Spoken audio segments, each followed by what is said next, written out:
What's up, guys? Julian here from jlewistrading.com, and today I wanted to talk about a few stocks that I put out on Twitter that were looking fantastic that ended up failing miserably. And generally speaking, what we're doing is I'm putting out trades of the day, but the fact of the matter is, there are obviously stocks that I'm watching that look good at one point in time, but then just fall apart and don't do anything. So what I wanted to do was shift gears today and focus on what I'm looking at and what a stock looks like when it breaks down.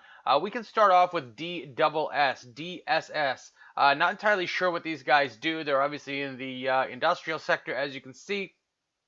But this was a prime example of a stock that I was watching pre-market that looked okay. When the actual market itself opened, you could see that we had this crazy run all the way up excuse me, to about 315 before it pulled back, double bottomed, and then created this new little pivot high here. Now, generally speaking, what I'm doing is I'm watching price action.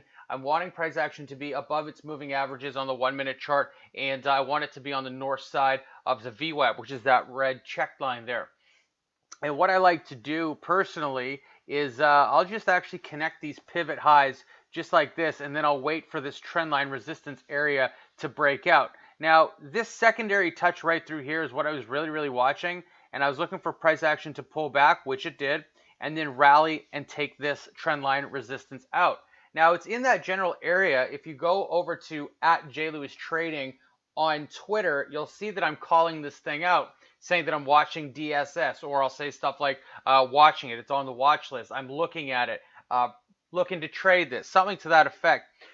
Today, when I posted DSS, was in this general area. So what I was looking at with my momentum indicators was a stock that was looking like it wanted to take out trendline resistance and move to the upside. And you know that for me, when trendline resistance is broken out as a day trade, the first thing I'm looking to do is target out of this position at high of day if there's any weakness. If there's strength and high of day gets taken out, then I just manually bump my stops and I watch price action move.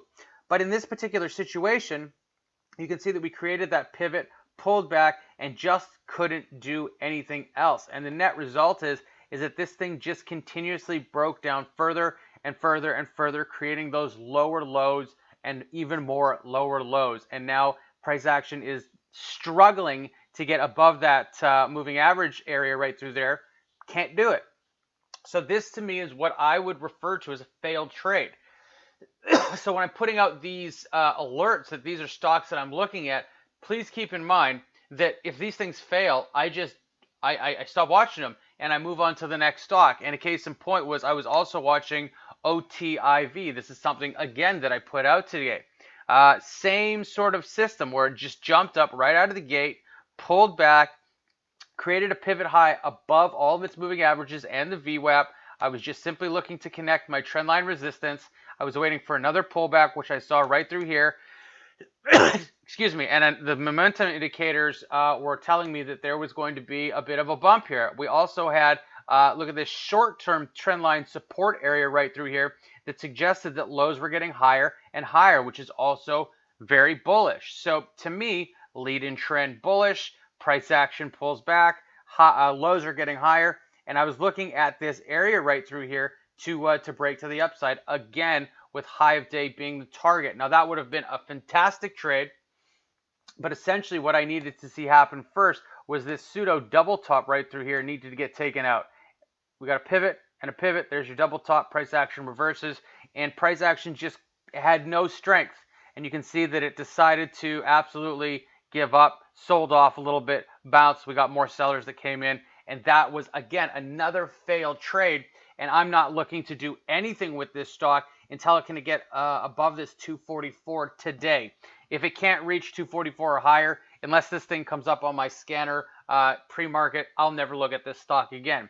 But again, I just wanted to keep in mind that some of these setups do fail. And it's very important that if you're watching one setup or 10 setups, that you're looking for confirmation on the breakout. I mean, there's nothing wrong with getting aggressive and maybe partially buying a pre-breakout.